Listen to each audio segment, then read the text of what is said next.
মাদারীপুর হিন্দু ধর্মীয় কল্যাণ ট্রাস্টের trustee Milton বৌদ্ধর উদ্যোগে মতবিনিময় সভা অনুষ্ঠিত হয়। মাদারীপুরে সম্মিলিত সরকারি ভবনে হিন্দু ধর্মীয় কল্যাণ ট্রাস্ট এর কার্যালয়ে আজ হিন্দু সম্প্রদায়ের সাথে মতবিনিময় করেন। হিন্দু ধর্মীয় কল্যাণ ট্রাস্টের মাদারীপুর, ফরিদপুর, গোপালগঞ্জ এর ট্রাস্টি ও সদস্য জেলা বিএনপি নেতা মিল্টন বৌদ্ধ বলেন, এদেশে সবার সবকিছুতে সমান অধিকার, বর্ণভেদের কোনো প্রয়োজন নেই। হিন্দুদের আগে যে অধিকারগুলো প্রতিষ্ঠিত হয়নি সেই অধিকারগুলো এখন প্রতিষ্ঠিত হবে বলে জানান। এ সময় সভায় সভাপতিত্ব করেন মিন্টু কুমার ভদ্র। এ সময় আরও উপস্থিত ছিলেন নজরুল ইসলাম লিটু, সাবেক ভারপ্রাপ্ত সাধারণ সম্পাদক জেলা বিএনপি মনিরুজ্জামান ফুকু, সদস্য সচিব যুবদল মাদারীপুর জেলা বিএনপি আরিফুল ইসলাম দুলাল সহ সহসভাপতি স্বেচ্ছাসেবক দল। এছাড়া আরও উপস্থিত ছিলেন শিক্ষাবিদ, আইনজীবী ও হিন্দু ধর্মীয় নেতৃবৃন্দ।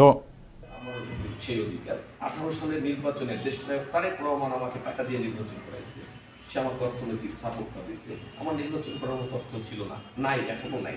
সে কিন্তু আমাকে করছে। কয়টা লোক বলতে পারবে? তাহলে আপনারা বলেন হিন্দুদের